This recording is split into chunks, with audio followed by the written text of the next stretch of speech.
آپ سن رہے ہیں کتاب کہانی۔ آج پھر ہم آپ کے لیے ایک دلچسپ سفر کا آغاز کر رہے ہیں۔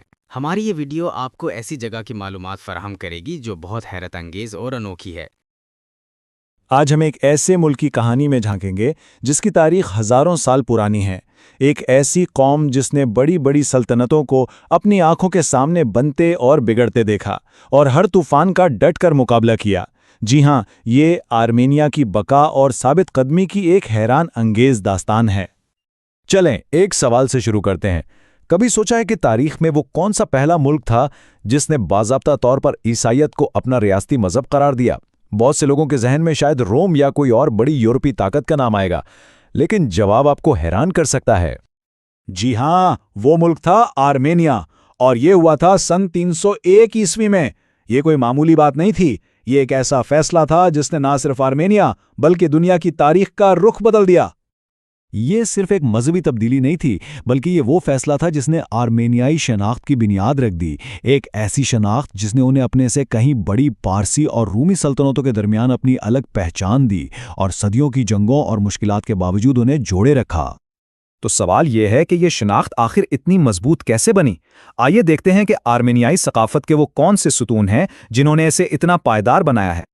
ایک دلچسپ بات یہ ہے کہ خود آرمینیائی لوگ اپنے ملک کو آرمینیا نہیں بلکہ ہائستان کہتے ہیں، اور یہ نام جڑا ہے ان کے افسانوی بانی ہائک سے، جنہیں نوح علیہ السلام کا پڑپوتا مانا جاتا ہے۔ یہ تعلق ہی ان کی تاریخ کی گہرائی کو ظاہر کرتا ہے۔ لیکن بات صرف کہانیوں کی نہیں ہے، ذرا تاریخ پر نظر ڈالیں۔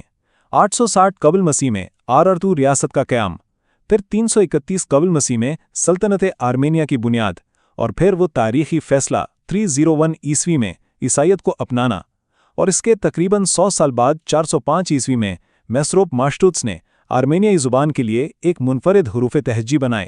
خاص طور پر اپنی زبان اور لکھائی نے ان کی ثقافت کو بچانے میں زبردست کردار ادا کیا، اور ان گہری تاریخی جڑوں کا اثر آج بھی صاف نظر آتا ہے۔ آج آرمینیا دنیا کے ان چند ممالک میں سے ہے جہاں آبادی تقریباً ایک ہی نسل پر مشتمل ہے۔ 98% سے بھی زیادہ لوگ آرمینیائی ہیں، اور یہ یکسانیت کوئی اتفاق نہیں بلکہ اس کی لمبی اور مشکل تاریخ کا ہی نتیجہ ہے۔ مگر جیسا کہ میں نے کہا، یہ تاریخ بالکل بھی آسان نہیں تھی۔ آرمینیا کا جو محل و وقوع ہے نا، وہ اس کے لیے ایک طرف تو نعمت تھا تو دوسری طرف ایک بہت بڑی آزمائش بھی۔ چلیں دیکھتے ہیں کہ کیسے اس کے جغرافیہ نے اس کی قسمت لکھی۔ دیکھیں، آرمینیا بالکل یورپ اور ایشیا کے بیچ میں واقع ہے، اور اسی اسٹریٹجک لوکیشن کی وجہ سے بڑی بڑی طاقتوں کی نظر ہمیشہ اس پر رہی۔ نتیجہ، یہ علاقہ صدیوں تک جنگ کا میدان بنا رہا۔ فارسی سلطنت، رومی سلطنت، بازنطینی، عرب خلافتیں، منگول، پھر سلطنت عثمانیہ اور روسی سلطنت، غرض تاریخ کی تقریباً ہر بڑی طاقت نے یہاں حملہ کیا، یہاں حکومت کی یا اس کے ٹکڑے کیے۔ ہر کوئی اپنے نشان چھوڑ کے گیا، لیکن کمال یہ ہے کہ آرمینیائی شناخت پھر بھی قائم رہی۔ اب ہم آرمینیائی تاریخ کے ایک ایسے باب کی طرف چلتے ہیں جو سب سے زیادہ دردناک اور سب سے زیادہ اہم ہے۔ ایک ایسا وقت جب ان کا وجود ہی خطرے میں پڑ گیا تھا۔ پہلی جنگ عظیم کے دوران اس وقت کی عثمانی حکومت نے اپنی آرمینیائی آبادی کے خلاف ایک منظم مہم شروع کی، ایک ایسی مہم جسے آج دنیا آرمینیائی نسل کشی کے نام سے جانتی ہے۔ اس تباہی کا پیمانہ ناقابل تصور تھا۔ ایک اندازے کے مطابق تقریباً 1.5 ملین یعنی 15 لاکھ آرمینیائی مارے گئے۔ یہ اس وقت کی پوری آرمینیائی آبادی کا ایک بہت بڑا حصہ تھا۔ یہ سب کچھ 2 مرحلوں میں کیا گیا۔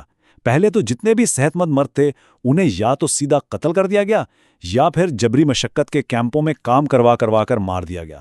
اس کے بعد جو بچے، عورتیں اور بوڑھے رہ گئے انہیں شامی صحرا کی طرف میلوں لمبے ڈیتھ مارچ پر بھیج دیا گیا، جہاں بھوک، پیاس اور بیماری نے ان کی جان لے لی۔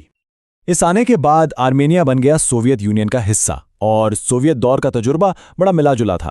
ایک طرف سٹالن کا دور تھا جس میں سخت سیاسی جبر تھا، دانشوروں کو مارا جا رہا تھا، چرچ پر پابندیاں تھیں، لیکن پھر جنگ کے بعد خاص طور پر خروشچف کے دور میں حالات کچھ بہتر ہوئے، ثقافت اور انڈسٹری کو دوبارہ پنپنے کا موقع ملا۔ اور پھر جب سوویت یونین ٹوٹا تو آرمینیا نے ایک بار پھر آزادی کا سورج دیکھا، لیکن یہ آزادی اپنے ساتھ نئے اور بڑے چیلنجز لے کر آئی۔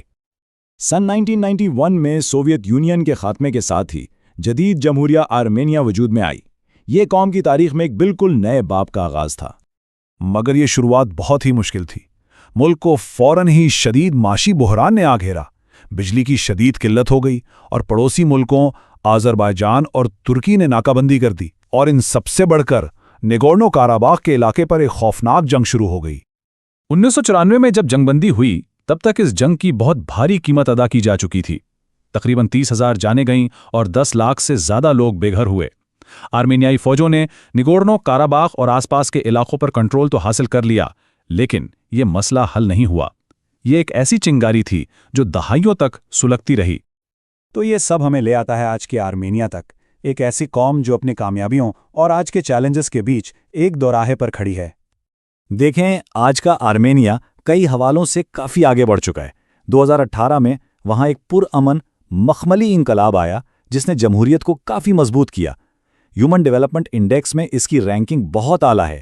پریس کی آزادی میں بھی زبردست بہتری آئی ہے، اور اس کی معیشت زیادہ تر صنعت اور معدنیات پر چلتی ہے۔ لیکن چیلنجز ختم نہیں ہوئے۔ حال ہی میں نگورنو کاراباخ کے مسئلے پر دوبارہ تنازعات بھڑک اٹھے ہیں، اور ان حالات میں آرمینیا کو محسوس ہوا کہ اس کا پرانا اتحادی روس کی حفاظت کے لیے مؤثر ثابت نہیں ہو رہا۔ اسی وجہ سے اب آرمینیا اپنی خارجہ پالیسی کو بدل رہا ہے اور مغرب سے قریب ہونے کی کوشش کر رہا ہے۔ تو آخر میں بات آ کر ٹھہرتی ہے اس نقطے پر، آرمینیا آج ایک تاریخی دوراہے پر ہے۔ ایک طرف اس کی ہزاروں سال پرانی تاریخ ہے، اس کا جغرافیہ ہے، اور دوسری طرف ہے بدلتی ہوئی دنیا کی سیاست۔ تو بڑا سوال یہ ہے کہ اس کی ثابت قدمی کی کہانی کا اگلا باب کیا ہوگا؟ کیا اس کا مستقبل مشرق کے ساتھ جڑے گا یا مغرب کے ساتھ؟ یہ ایک ایسا سوال ہے جس کا جواب آنے والا وقت ہی بتائے گا۔ ہماری یہ معلوماتی ویڈیو یہیں اختتام پذیر ہوتی ہے۔ ہم امید کرتے ہیں کہ آپ کو یہ سفر پسند آیا ہوگا۔ جو باتیں ہم نے آپ کو بتائی ہیں، اگر وہ آپ کے لیے نئی تھیں تو کومنٹس میں ضرور بتائیے۔